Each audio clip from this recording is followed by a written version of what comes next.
Di sebuah desa sunyi bernama Panenjoan, terdapat makam tua yang tak pernah disentuh waktu. Terlupakan, tersembunyi, dan dikelilingi mitos. Konon, setiap malam Jumat Kliwon akan terdengar isak tangis lirih dari salah satu kubur tak bernama. Tangisan itu tak mengancam, tapi siapapun yang mencoba mendekat akan dihantui bayangan putih yang hanya menangis. Inilah kisah misterius si pocong menangis yang perlahan membuka luka lama, menguak dosa, dan menuntut keadilan yang tak pernah diberikan. Pak Romli Kuncen, makam tua. Diam penuh rahasia dan menyimpan rasa bersalah yang mendalam, sosok gaib dari masa lalu. Tidak menyerang, hanya menangis. Semakin misteri terungkap, semakin jelas bahwa ia adalah korban ketidakadilan. Suara jangkrik dan desir angin malam menyelimuti desa Panenjoan, sebuah kampung kecil yang dikelilingi perbukitan hijau dan ladang yang menguning menjelang panen.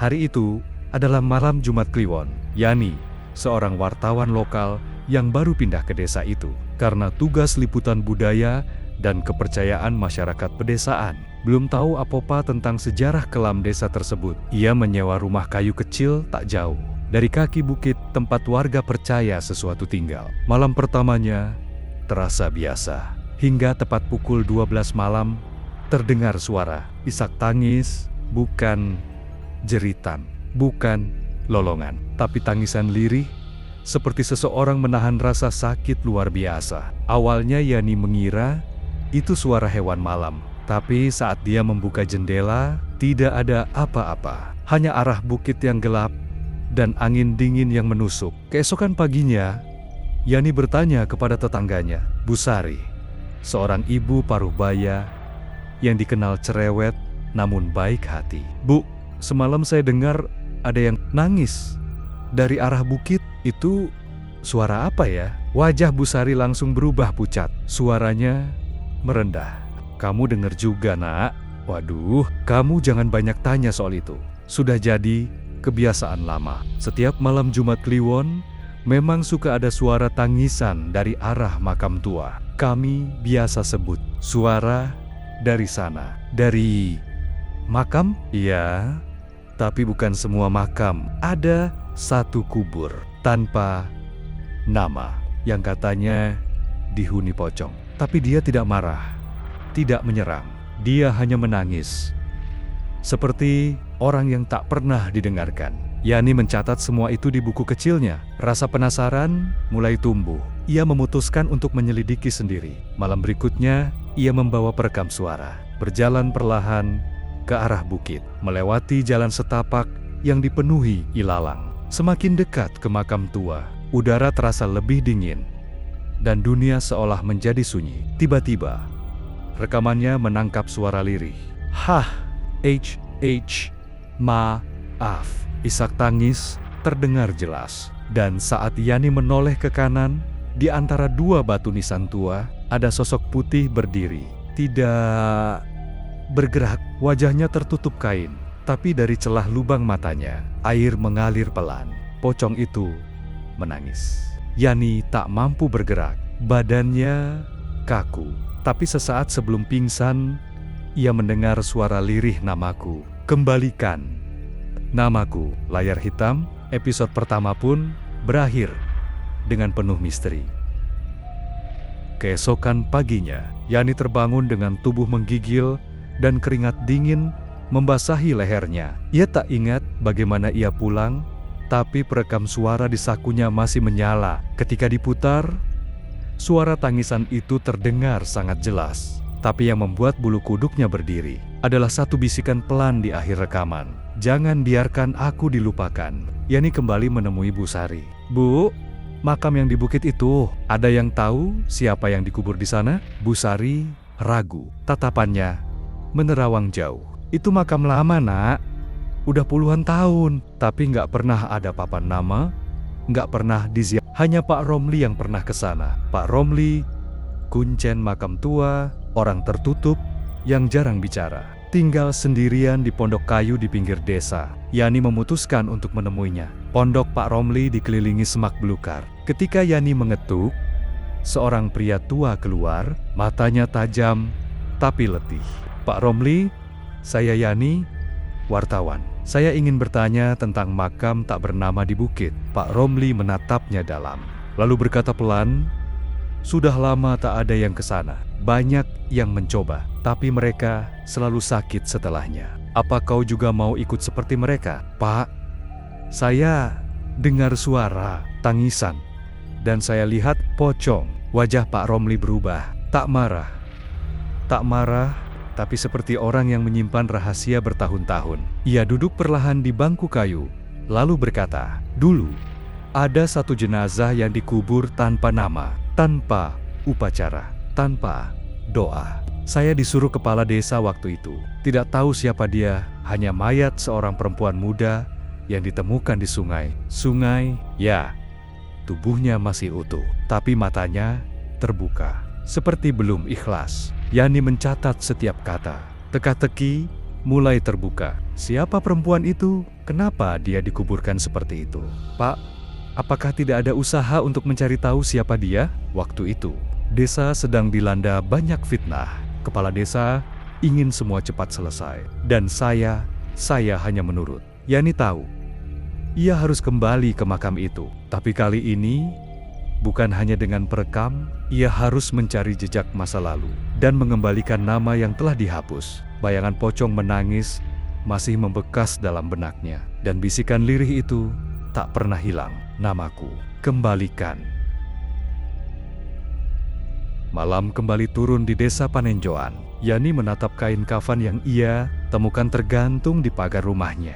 Pagi tadi, basah, bau lumpur dan kemenyan, samar-samar masih melekat. Ia tahu itu bukan kebetulan. Malam sebelumnya, ia mengunjungi makam tak bernama. Dan kini, ada jejak yang mengikutinya pulang. Yani mencoba menganalisis secara logis. Tapi logika tak bisa menjelaskan mengapa kain kafan bisa muncul tiba-tiba dalam keadaan basah dan mengeluarkan aroma seperti dari liang kubur. Ia memutuskan untuk menemui Pak Romli lagi. Saat mengetuk pintu pondok tua itu, Pak Romli sudah duduk di depan rumah, seolah menunggunya. Sudah mulai menampakkan dirinya padamu, kata Pak Romli tanpa basa-basi. Kalau dia sudah meninggalkan kainnya, itu tandanya dia mulai percaya padamu, tapi juga ingin kau cepat. Cepat apa, Pak? Cepat menemukan namanya sebelum Jumat Kliwon berikutnya. Kalau tidak, ia akan benar-benar gentayangan, bukan sekadar menangis lagi. Yani terdiam. Tekanan ini makin nyata. Ia kembali menelusuri arsip desa lama di balai desa. Tapi, catatan tahun 1998, tahun yang disebut Pak Romli, tidak ada, hilang.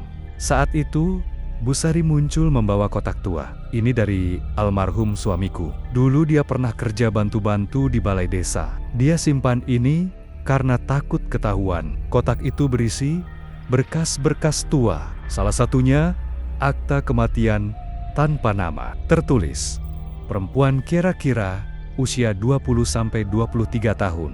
Ditemukan di Sungai Gunting. Luka di pelipis. Tidak ditemukan identitas. Yani memeriksa lebih lanjut. Ada foto hitam putih.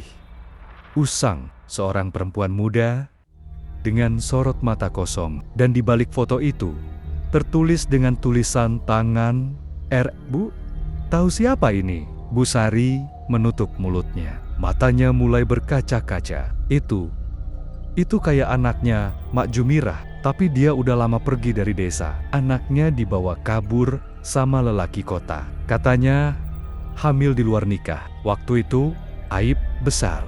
Desa ini nggak pernah mau cerita tentang itu lagi. Yani mencatat nama Mak Jumirah.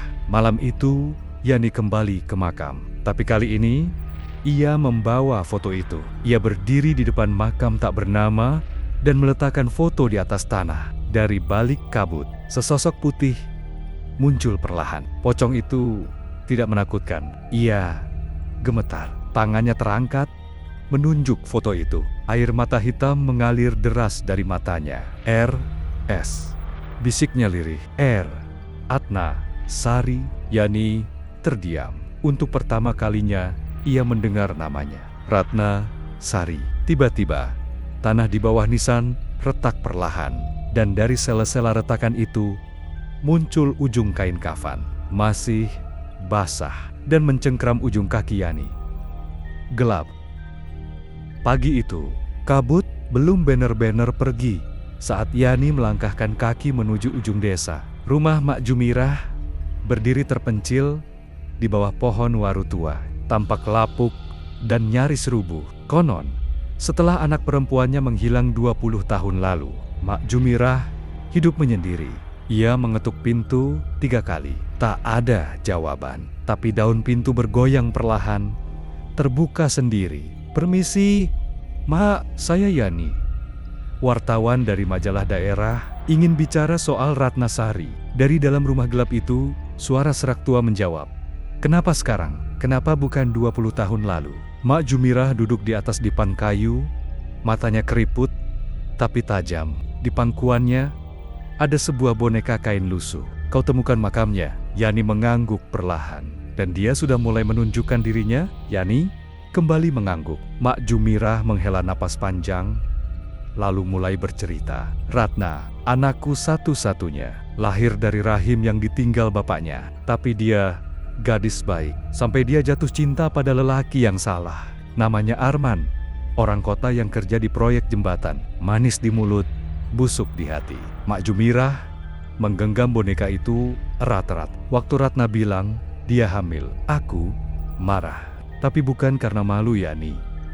Aku marah karena Arman kabur. Anak itu terluka. Malam itu, dia pergi diam-diam, tak pernah kembali. Orang bilang dia bunuh diri di Sungai Gunting, tapi jasadnya tak pernah dimakamkan layak. Mak Jumirah menatap Yani lekat-lekat. Desa ini, kepala desanya, bahkan para tetua, mereka tahu siapa yang menyeret Ratna ke kematiannya. Tapi mereka memilih diam, karena Arman ternyata anak tokoh penting yang denai proyek jembatan itu. Mereka bungkam, kubur, diam-diam.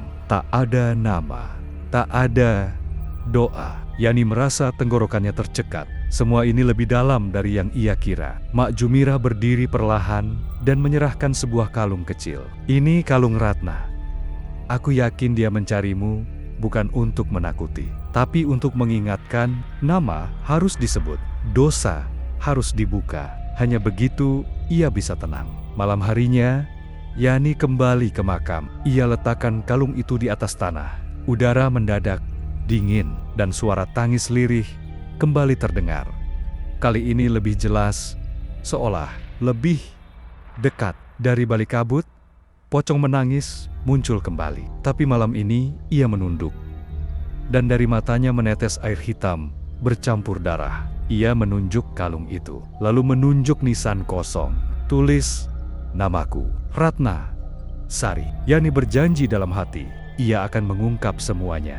Bahkan jika itu berarti harus menantang kekuasaan lama desa ini. Pagi harinya, Yani kembali menemui Pak Romli. Kali ini bukan hanya sebagai kuncen, tapi juga sebagai saksi sejarah hidup desa Panenjoan. Ia ingin tahu siapa yang menguburkan Ratna secara diam-diam dan siapa yang menyuruhnya. Pak Romli awalnya enggan bicara, tapi saat Yani menunjukkan kalung Ratna, matanya langsung berkaca-kaca. "Itu kalung Ratna?" "Ya Allah."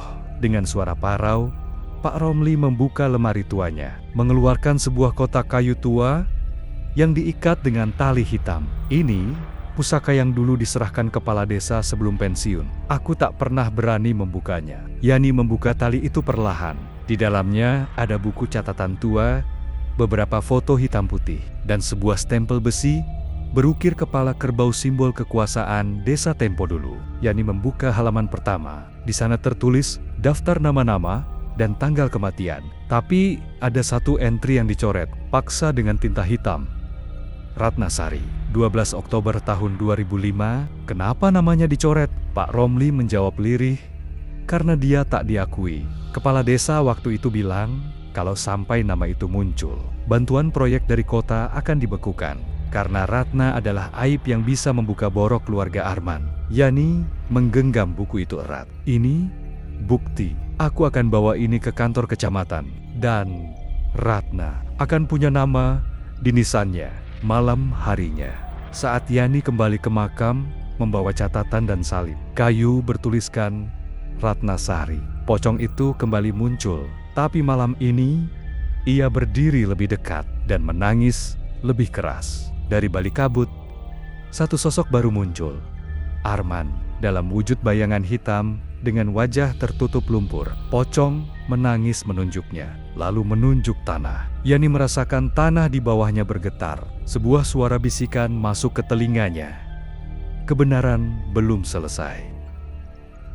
Keesokan malam, setelah penampakan Arman di makam tua, Yani memutuskan untuk menyelidiki lebih jauh ke arah jembatan tua yang melintasi sungai kecil di tepi desa. Bu Sari pernah menyebutkan, Arman terakhir kali terlihat menuju jembatan itu sebelum menghilang. Tak pernah kembali. Tak ada jejak, hanya sepeda motornya yang tertinggal. Berdiri sendiri. Jembatan tua itu kini tertutup kabut, kayu lapuk, tali-tali pengaman yang putus, dan gemericik air di bawahnya seperti berbisik. Saat Yani melangkah pelan menyeberanginya, terdengar suara berat berdesah di telinganya. Kembali, kau belum siap. Ia menoleh. Tak ada siapapun, tapi dari sudut matanya, ia melihat bayangan tinggi berdiri di ujung jembatan. Wujud hitam, berlumur lumpur, dengan suara napas yang terputus-putus. Sosok itu perlahan mengangkat tangan, menunjuk ke bawah jembatan. Yani menunduk. Di bawah aliran air, terlihat benda hitam tersangkut antara dua batu besar. Ia turun pelan-pelan dan menemukan kerangka manusia lengkap dengan isi sisa baju pegawai desa. Ia mengambil dompet kulit yang terselip di antara tulang rusuk. Di dalamnya ada KTP yang sudah hampir hancur, bertuliskan Arman Sutisna. Tubuh Yani gemetar. Arman ternyata sudah mati. Tapi siapa yang memimpin desa selama ini? Siapa yang duduk di ruang kepala desa? Sosok yang ditemui warga, yang bahkan pernah ikut pertemuan kecamatan. Saat ia mengangkat dompet itu, lebih dekat ke cahaya senter. Terdengar suara tangisan pocong dari kejauhan. Tapi kali ini bukan satu, ada dua, tiga. Bersahut-sahutan dari arah makam tua. Yani berlari kembali ke arah jembatan. Di ujung jembatan, sosok Arman kini berdiri jelas. Tapi wajahnya adalah topeng tanah liat dengan lubang mata hitam kosong. Pagi menjelang. Kabut belum juga hilang dari desa Panenjoan. Yani memutuskan kembali ke rumah Pak Romli untuk menyerahkan dompet dan sisa tulang belulang Arman. Wajah Pak Romli memucat. Tangan tuanya gemetar. Arman. Jadi selama ini yang dilihat warga itu bukan dia. Yani mengangguk. Mungkin hanya wujud yang menyerupai. Tapi kenapa Pak Romli membuka sebuah laci rahasia di balik rak buku bambu? Di dalamnya tersimpan topeng tanah liat dengan ukiran menyeramkan, mata bolong hitam, dan bercak darah kering di bagian dagu. Ini milik kepala desa terdahulu. Katanya, hanya boleh dipakai saat musyawarah adat. Tapi setelah Arman hilang, topeng ini muncul di rumahnya. Yani memegang topeng itu. Dingin. Seolah ada sesuatu yang hidup di balik tanah keringnya. Saat ia menatap bagian dalamnya, ada tulisan halus, hampir tak terlihat, yang memakai takkan dikenali. Yang dikenali, takkan dipercaya. Malam harinya, warga digegerkan oleh penampakan seorang kepala desa berjalan mondar-mondir di balai desa. Padahal semua tahu, ruangan itu telah kosong sejak pagi. Yani datang diam-diam membawa topeng itu.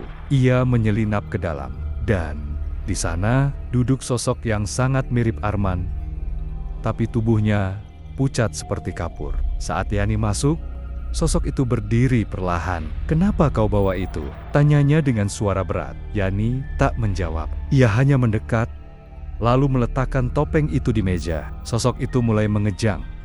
Tubuhnya seperti pecah, dan perlahan berubah menjadi asap hitam yang terbang ke arah hutan belakang. Topeng itu ternyata bukan sekadar warisan, tapi alat pemanggil arwah. Dan entitas yang menyamar sebagai Arman kini bebas berkeliaran. Yani menatap kosong keluar jendela balai desa, dan dari kejauhan terdengar suara tangisan pocong lagi. Tapi kali ini disertai suara tertawa kecil yang menyeramkan.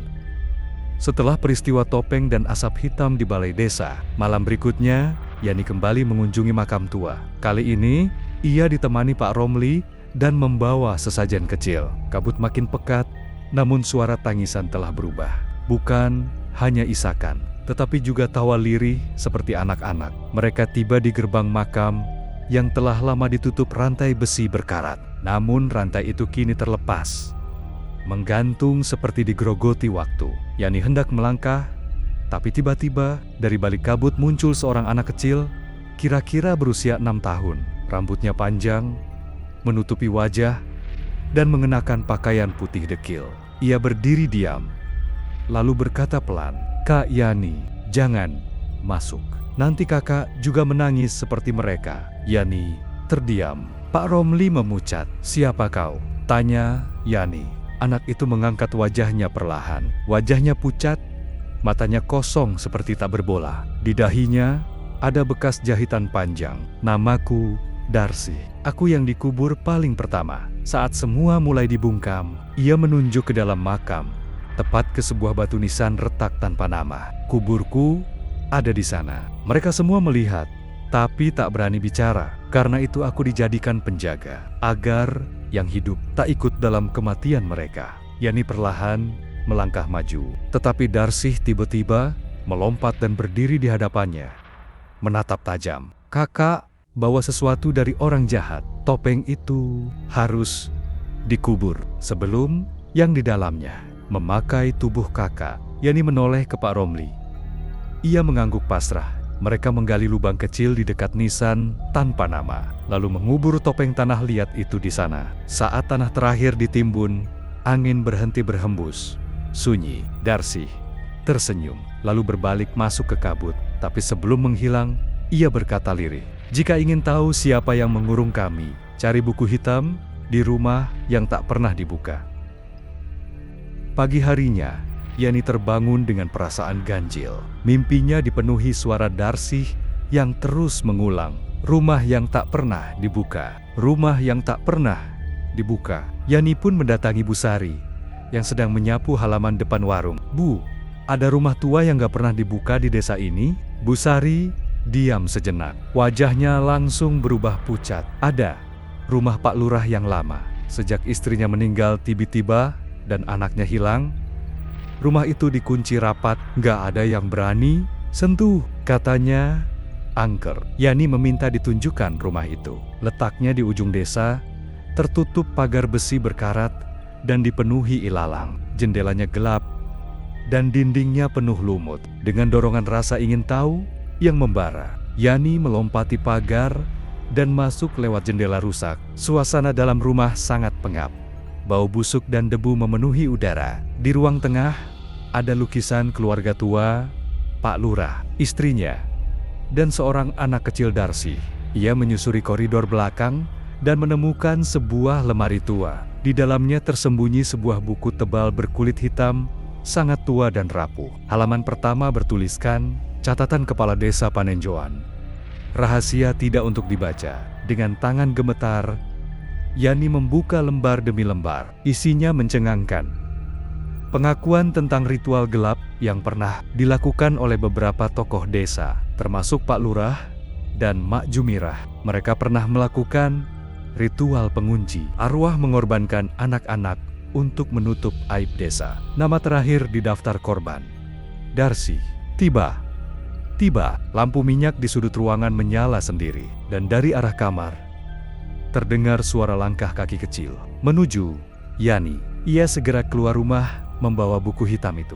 Dari belakang terdengar jeritan perempuan, suara tangis dan amarah bersatu. Yani menoleh. Di jendela berdiri sosok perempuan dengan wajah rusak, mengenakan kebaya berdarah. "Kau membangunkan mereka." Malam itu, langit seperti menggelap lebih cepat. Langit desa Panenjoan ditutup awan kelabu, dan udara menjadi berat, seperti mengandung bisikan yang tak kasat mata. Malam Jumat Kliwon telah tiba. Yani duduk di depan meja kayu di rumah kontrakannya. Di hadapannya, buku hitam tua yang ia ambil dari rumah kepala desa lama. Jemarinya ragu membuka halaman terakhir. Di bagian bawah, tercatat waktu kematian Darsi dengan catatan. Ritual gagal. Arwah menolak, dikurung. Tiba-tiba, angin menerpa jendela dengan keras. Lampu minyak padam. Dari luar rumah, terdengar suara. Ua, a. Tangisan. Bukan hanya satu, tapi banyak. Yani menempelkan wajah ke kaca jendela. Di luar, di jalan tanah merah yang memisahkan rumah warga dengan hutan makam tua, terlihat puluhan sosok pocong berdiri diam. Tapi dari arah tengah mereka, satu pocong bergetar, menangis histeris. Itu dia, pocong menangis. Ia keluar rumah, mengikuti suara tangisan ke arah makam tua. Desa tampak sunyi. Tidak ada satupun warga keluar. Tapi dari balik jendela, Yani bisa melihat mata-mata takut mengintip. Di tengah pemakaman, Pak Romli telah menunggu. Sudah saatnya kebenaran diungkap, ucap Pak Romli, menyerahkan sebilah keris. Karatan yang dulu pernah disembunyikan di bawah balai desa. Keris itu dulunya digunakan dalam ritual penyegelan roh. Dan satu-satunya yang bisa membuka segel adalah darah keturunan yang tidak bersalah. Yani, kamu cucu dari Darsi. Dunia Yani runtuh seketika. Air mata mengalir dari mata pocong menangis. Dia mengangguk pelan, seperti mengakui ikatan darah itu. Dengan ragu, Yani menyayat sedikit jari telunjuknya dan meneteskan darah ke makam tak bernama. Tanah bergetar, jeritan meledak, batu nisan pecah. Dari bawah tanah, terdengar jerit-jerit roh lain yang ikut terkunci. Dan malam itu, untuk pertama kalinya, pocong menangis tersenyum. Malam itu, Yani tak bisa tidur. Meskipun ritual telah dilakukan dan senyum, pocong menangis menghiasi akhir malam. Jumat Kliwon. Ada rasa gelisah yang menusuk dada. Pak Romli sudah memperingatkan, arwah utama memang telah dibebaskan. Tapi ritual itu juga membangunkan yang lain. Jam menunjukkan jam 2:33 dini hari. Tok, tok, tok. 3 ketukan keras menggema di pintu kayu rumah kontrakan Yani. Ia terbangun dan menggenggam senter. Tidak ada suara lain. Ketika ia membuka pintu perlahan, jalanan tampak kosong. Tapi di depan pintu, ada sebuah kain kafan lusuh, masih basah dan berdarah. Yani memutar tubuh dan hampir menjerit. Di pojok ruang tamu, berdiri seorang pria tua. Matanya hitam legam, tubuhnya membusuk, dan mengenakan pakaian dinas lurah zaman dulu. Pak Lurah Wahid, bisik Yani. Sosok itu tidak bicara. Ia hanya menunjuk ke arah belakang rumah. Dengan gemetar, Yani mengikuti arah telunjuknya dan menemukan lubang tanah baru. Bekas gali. Ketika Yani mendekat, dari dalam lubang muncul tangan membusuk mencengkeram tanah, mencoba merangkak keluar. Pak Romli tiba-tiba datang dan melemparkan sesajen ke arah lubang. Dia bukan datang untuk membunuh. Dia datang membawa pesan bahwa yang dikubur tidak semuanya mau dibebaskan. Ada yang memilih dendam. Yani berjongkok, melihat kain kafan itu lebih dekat. Di dalam lipatannya terselip catatan kecil. Kami adalah miat-miat yang ingin dibalas. Darsih terlalu baik untuk bangkitkan kami semua. Dari malam itu, suara ketukan di rumah-rumah warga mulai sering terdengar. Dan satu demi satu, orang-orang yang pernah terlibat dalam ritual lama mulai menghilang. Desa Panenjoan mulai dilanda teror baru. Ketukan di malam hari bukan lagi misteri tapi ancaman. Pak Romli datang ke rumah Yani pagi-pagi sekali. Wajahnya pucat, tangannya gemetar. Bu Sari. Dia menghilang. Semalam, pintu rumahnya terbuka dan kain kafan tergantung di pagar. Yani tak sempat bertanya lebih jauh. 3 warga lain dilaporkan hilang hari itu. Semuanya punya kesamaan. Pernah terlibat dalam pengusiran. Darsih 25 tahun lalu. Dan semuanya pernah bersumpah menyembunyikan kejadian malam itu. Di balai desa, warga berkumpul. Ketegangan memuncak. Beberapa menuduh Pak Romli sebagai dalang. Kuncen itu yang bangunkan semuanya. Dia simpan pusaka. Dia tahu segalanya. Tapi sebelum emosi membakar amarah, muncul satu nama baru yang mengejutkan. Pak Lurah Wahid. Iya. Hidup? Tidak. Tapi seseorang mengaku melihatnya berjalan di pinggir makam dengan jas dinas tua dan mata gelap pekat. Anak-anak kecil melihatnya mengetuk rumah, Mereka sambil memanggil nama ibu mereka satu-satu. Pak Romli akhirnya membuka satu rahasia besar. Ritual pemurnian itu gagal. Kita hanya bebaskan satu, tapi lainnya terbangunkan. Mereka ini bukan makhluk jahat, mereka korban. Dan satu persatu, mereka hanya ingin didengar. Tapi, kalau ditolak, mereka bawa pergi. Yani sadar, ia harus mencari tahu siapa saja yang terlibat di masa lalu, dan mulai mencatat nama-nama korban. Tapi sebelum ia menyadari, seseorang datang mengetuk pintu rumahnya. Bukan 3 kali, bukan pelan, tapi 7 kali. Tok, tok, tok, tok, tok, tok, tok. Dan suara parau di balik pintu berkata, aku, korban yang paling kau lupakan. Malam itu, Yani membeku di ambang pintu rumahnya. Suara ketukan 7 kali dan bisikan lirih masih menggema di kepalanya. Aku, korban yang paling kau lupakan. Dengan tangan gemetar, ia membuka pintu. Tidak ada siapa-siapa.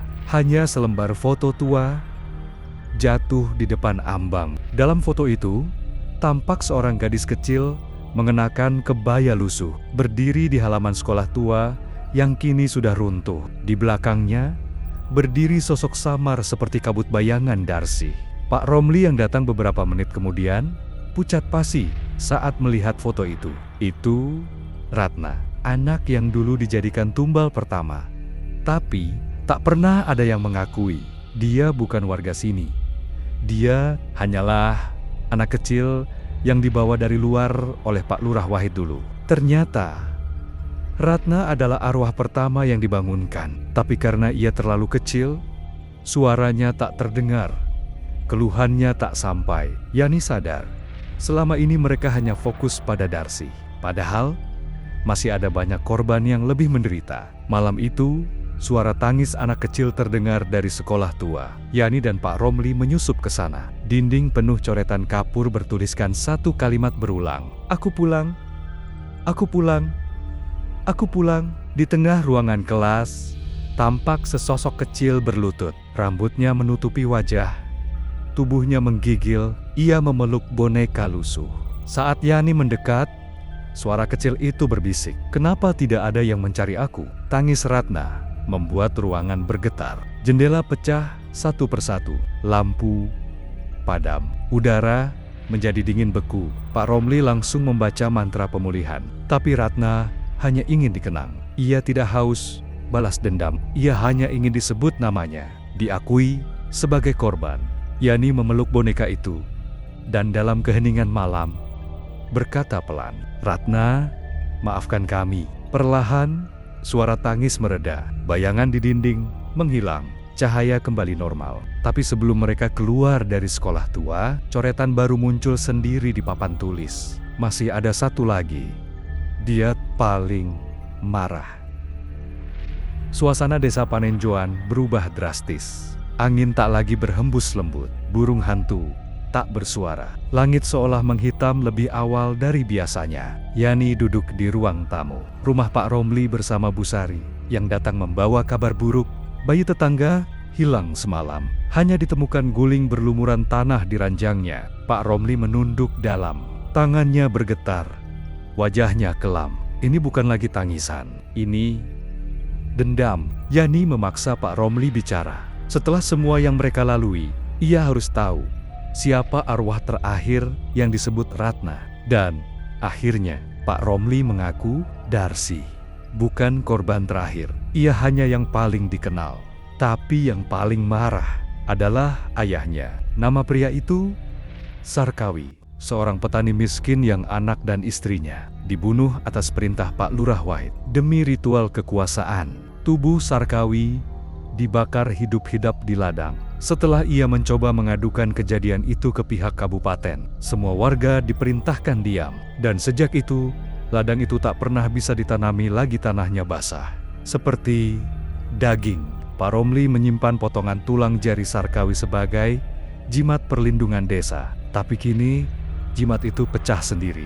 Tengah malam, suara dari langit menggema, "Kau semua memetik hasil dari pohon yang tumbuh dari darahku. Petir menyambar, langit memerah. Sosok besar bermata api berdiri di tengah lapangan desa. Sosok hantu berpakaian kompeng camping dengan tubuh terbakar, berteriak keras hingga kaca rumah pecah. Desa lumpuh, semua hewan ternak mati. Air sumur mendidih. Yani tahu, ini tak bisa dilawan. Maka ia melangkah ke tengah lapangan, membawa semua peninggalan korban. Foto Darsi, boneka Ratna, dan tanah dari ladang pembantaian. Ia menunduk dan dengan suara gemetar berkata, "Kami ingat. Kami akan ukir nama kalian di batu. Kami akan bawa kisah ini ke seluruh dunia." Sosok itu terdiam, mata apinya padam perlahan. Dari balik asap, tangisan lirih mulai terdengar. Bukan marah, tapi luka. Satu persatu arwah mulai muncul di sekitar Yani. Tak lagi menyeramkan, tapi seolah berterima kasih. Keesokan harinya, semua gangguan berhenti. Makam tua bersih dari lumut. Dan di tengah lapangan, berdiri sebuah batu peringatan dengan ukiran.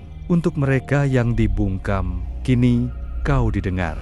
Yani meninggalkan desa, membawa kisah ini sebagai laporan utama. Tapi setiap malam, ia masih mendengar tangisan kecil dari kamarnya. Bukan dari arwah, tapi dari hati nuraninya.